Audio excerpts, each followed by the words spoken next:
Oh,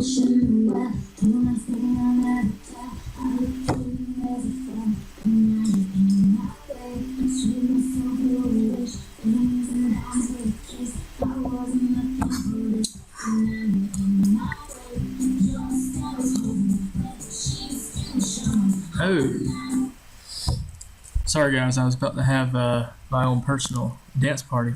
Malachi, you should like that one. I think that was your favorite song. So anyway, hope you guys are having a great Easter break. I came to school, needed some quiet, someplace quiet to do some of these videos. So I'm in the classroom and it's like really, really quiet without you guys. Spooky almost. So as you can see, we're going to be doing the Declaration of Independence. As far as documents go, that's one of the important ones, probably the most important in American history, right up there with the Constitution.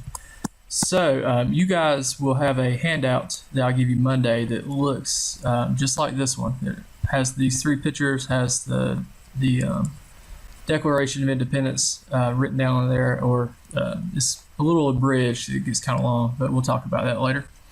So we're just going to talk about, go through the document. We're going to basically read it critically, highlighting, underlining, and talking about some of the important parts of it. So make sure you have that handout, and let's get ready to take some notes. I'll give you a minute to get your handout ready.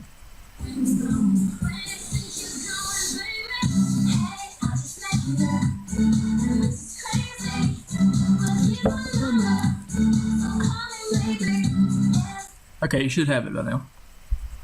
All right, so let's get started. First of all, let's talk about these three guys up here. I'm sure you probably recognize the middle one, especially if you've ever had $100 bill, and I don't have those very often, so it's tough for me to recognize them. But let's go ahead and start out by just writing their names in so that we know who's who. So this, of course, is Benjamin Franklin. This one over here is actually one of the architects of the Declaration as well, Thomas Jefferson. And we have John Adams here. Poor guy with his bald head, and it's unfortunate. So anyway, by the way, Jefferson was actually the one of, if not the youngest signers and architects. He was around 30. Which for me, I'm like, I'm 30 years old. What have I done? So, yeah. Anyway, let's get started. It says, we hold these truths to be self-evident.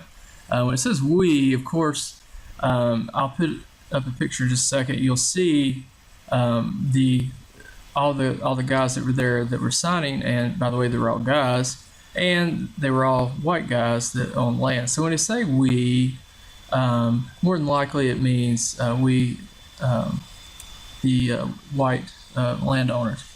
But it's interesting though, because we all know, or probably know, that Jefferson did own slaves, in fact, and as many of the founders did.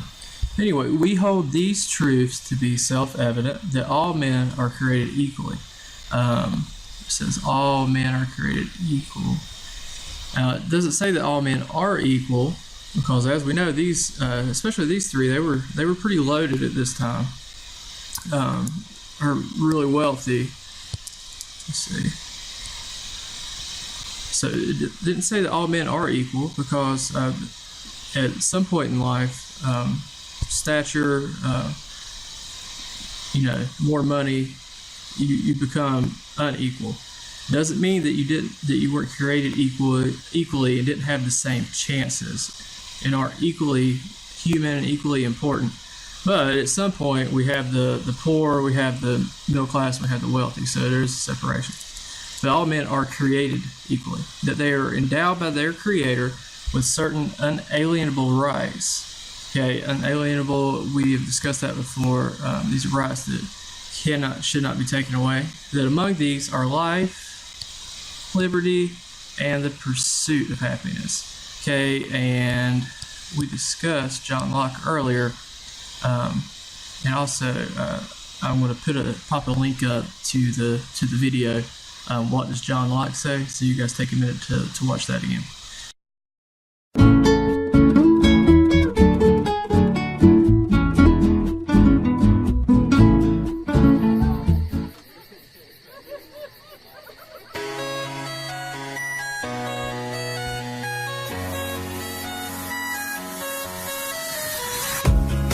Dark Age gone, Renaissance done, 17th century has begun. Science can find the laws that all nature must obey. But can we find the laws of man and society at large? How should we live enlightened now? What does John Locke say? To understand political flow, we must consider the natural state of man, a state of perfect freedom. What does Locke say? The natural state is all through equality, where no man has more power than another, and it's evident that all humans are equal. What does John Locke say? What if man gave up his freedom? Cause he is exposed to danger and invasion, so he joins for mutual preservation. What does Locke say? Reason is law that teaches mankind that all are equal and nobody ought to harm another's life, health, liberty, and possessions. What does Locke say? English kings were out of hand, so much Locke went to Holland. 1600, Europe was filled with absolute monarchs. A glorious revolution enabled Locke to go home and write about the rights of man and how society should run, and what power is based on.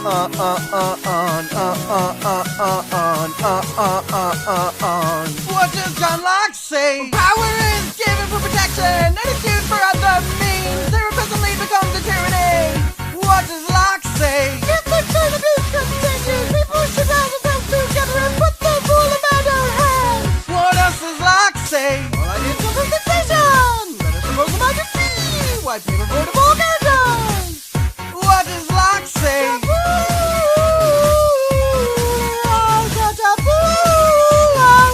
What does John Locke say? That's gotta be the dumbest thing I've ever done on this channel. There you go, a little parody song to help you remember the philosophies of John Locke. A lot of them should sound familiar, whether you're doing European history or American history. We'll see if we do any more videos like that. Don't forget to like, share, and subscribe. You can follow me on Twitter. Be safe, and I'll see you next time.